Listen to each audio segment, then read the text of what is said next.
мешавад ҷое ки Эмомалӣ Нуралӣ қаҳрамони ҷаҳон миёни ҷавонон дар соли 2022 бо Ёқубҷон Боқиев дар ин майдон мешаванд. Ёқубҷон Боқиев либосҳои кабуд ба бар кардааст ва Эмомалӣ Нуралӣ бошад ҷудоги сафед. Рақобат аз оғоз хеле шадид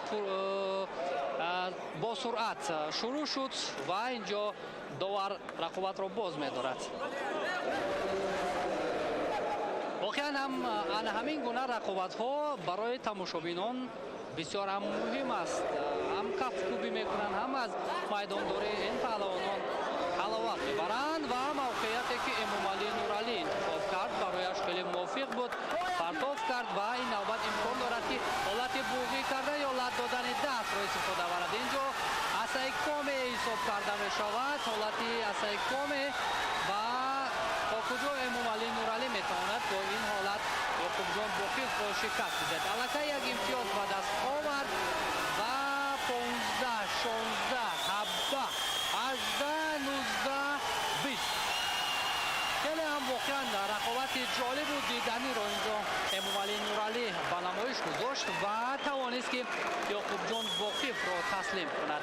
Ёқубҷон Боқиев ҳам албатта ҳунараш арзанда буд, вале таҷрибаи иштирок дар қаҳрамонии ҷаҳон миёни ҷавонон, дар қаҳрамонии ҷаҳон миёни калонсолон ва дигар мусобиқаҳои Гранд Слам ба Эмомалӣ Нуралӣ имкон дод ки пирӯзӣ ба даст биёрад ва роҳи худро ба даври дигар бубарад. ҳамакунун бояд исбот кунад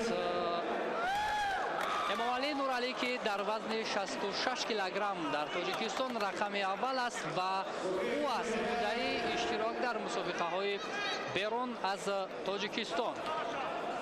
воқеан ҳам ҳунараш арзанда буд ва мухлисон ҳам воқеан барои ҳунари арзандаи Эмомалӣ Нуралӣ кафкӯбӣ карданд. ва акнун нафарони дигар рӯи гилем меоянд.